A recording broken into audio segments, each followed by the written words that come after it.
নমস্কাৰ। আজি সদৌ অসম আদিবাসী ছাত্ৰ সন্থাৰ এক জৰুৰী কাৰ্যনিৰ্বাহক সভা গুৱাহাটীৰ লা ছান চিটি হোটেলত অনুষ্ঠিত হৈ যায় ৰাইজেনৰ সভাপতিত্বত।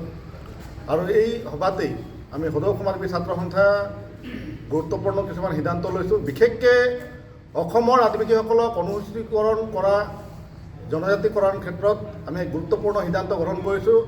আমাৰ আগন্তুক যি কাৰ্যসূচী আছে, আমি ৰাজ্যজুৰি অহা 16 জানুৱাৰীত 12 ঘণ্টীয়া ৰেল ৰকো জেল ভৰো কাৰ্যসূচী আমি ইতিমধ্যে ঘোষণা কৰিছোঁ। আৰু এই কাৰ্যসূচী আমি সফল ৰূপায়ণ কৰাৰ কাৰণে সদৌ অসম আদিবাসী ছাত্ৰ সন্থা বদ্ধপৰিকৰ। আমি অসমৰ মুখ্যমন্ত্ৰীক সকীয়াই দিছোঁ। তেখেতে কৈছে যে জনজাতিকৰণ সংগঠনবিলাকে নিৰ্বাচনৰ আগত বিচৰা নাই। এনেধৰণৰ এটা অসমৰ মুখ্যমন্ত্ৰী হৈ তুলঙা মন্তব্য দিয়াটো আমি তীব্ৰ নিন্দা কৰিছোঁ, তীব্ৰ গৰিহণা দিছোঁ। এনেকুৱা তৰল মন্তব্যৰ পৰা তেখেত বিৰত থাকক। আৰু আমি ক'ব বিচাৰোঁ, অসমৰ আদিবাসী ৰাইজে এই মুখ্যমন্ত্ৰীগৰাকীক, এই মুখ্যমন্ত্ৰী হিমন্ত বিশ্ব শৰ্মাক 26ত অসমৰ পৰা বিদায় দিব। তেখেতক কিন্তু মুখ্যমন্ত্ৰী পতাৰ ক্ষেত্ৰত আমাৰ আদিবাসী জনগোষ্ঠীৰ বৃহৎ এটা সহায় আছিলে, বৃহৎ হাত আছিলে। কাৰণ আজি অসমৰ যিমান আমাৰ আদিবাসী জনসাধাৰণৰ ভোটাৰ আছে, আমাৰ ভোটেৰেহে আজি বিজেপি চৰকাৰখন এই অসমত আজি 10 বছৰ অতিক্ৰম কৰিবলৈ হ'ল। কিন্তু অসমৰ আদিবাসীসকলৰ এটা সমস্যা সমাধান নহ'ল। আজি চাহ শ্ৰমিকক তেখেতে মাটি ম্যাদী পট্টা দিম বুলি কৈছে, 3 লাখ শ্ৰমিকক। আজি এই অসমত কোটিৰো অধিক আদিবাসী লোক আছে, সেইসকলক ম্যাদী পট্টা কোনে দিব? গাঁও বাগিচাত থকা, গাঁও অঞ্চলত থকা দুখীয়া শ্ৰেণীৰ আদিবাসীসকলক ম্যাদী পট্টা কোনে দিব?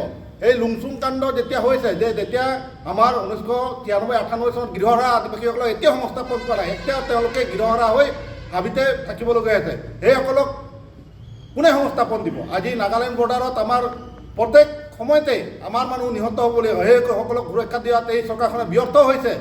আদিবাসীসকলৰ যি চাহ শ্ৰমিকসকল আজি মাত্ৰ 250 টকাত তেওঁলোকে মজুৰি কৰি আছে, সেই শ্ৰমিকসকলক আজি 250 টকাত কি পায়? আজি আমি 551 টকা আমি দাবী কৰি আহিছোঁ। আৰু এই বিজেপি চৰকাৰৰ ইস্তাহাৰত, তেখেতে নিৰ্বাচনৰ ইস্তাহাৰত তেখেতসকলে উল্লেখ কৰিছিল যে 351 টকা 71 পইচা দিম বুলি। আজি কিন্তু নিদিলে। এনেকুৱা বহু সমস্যা আছে, কোনো এটা সমস্যাই সমাধান নহ'ল। আজি আমাৰ উন্নয়ন হ'বলৈ হ'লে আমাৰ শিক্ষাৰ ক্ষেত্ৰত আমি আগবাঢ়িব লাগিব। আজি কিন্তু আমি দেখিব পাইছোঁ বা এই মডেল স্কুল কেইখনমান বনাইছে, তাৰ আন্তঃগাঁথনি কেনেকুৱা আছে, তাত ছাত্ৰ ছাত্ৰী কেনেকুৱা আছে, শিক্ষক কেনেকুৱা আছে। আজি চাহ বাগিচাৰ আদিবাসী সমাজৰ ল'ৰা ছোৱালী কেইজন তাত তেওঁ নিযুক্তি লাভ কৰিছে, এইবিলাক বহু বিষয়বিলাক আছে। গতিকে এইবিলাক বিষয়ে আমি তীব্ৰ নিন্দা কৰিছোঁ। এটাও তেওঁ কাম কৰিব নোৱাৰিলে এই চৰকাৰখনে। গতিকে আগন্তুক যি 26ৰ নিৰ্বাচন, এই 26ৰ নিৰ্বাচনৰ আগত আমাৰ আদিবাসী ছাত্ৰ সন্থাৰ কিন্তু আন্দোলন তীব্ৰতৰ হ'ব।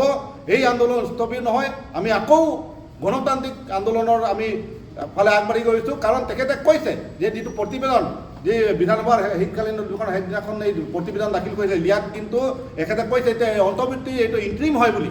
আমি কেনেকুৱা ধৰণৰ বিশ্বাস কৰিম? সেয়ে আমি 16 জানুৱাৰীত 12 ঘণ্টীয়া ৰেল ভৰো, অৰ্থাৎ 12 ঘণ্টীয়া ৰেল পথ অৱৰোধ কাৰ্যসূচী আমি সদৌ অসম আদিবাসী ছাত্ৰ সন্থাই আজি কাৰ্যনিৰ্বাহক সভাই গ্ৰহণ কৰিছোঁ।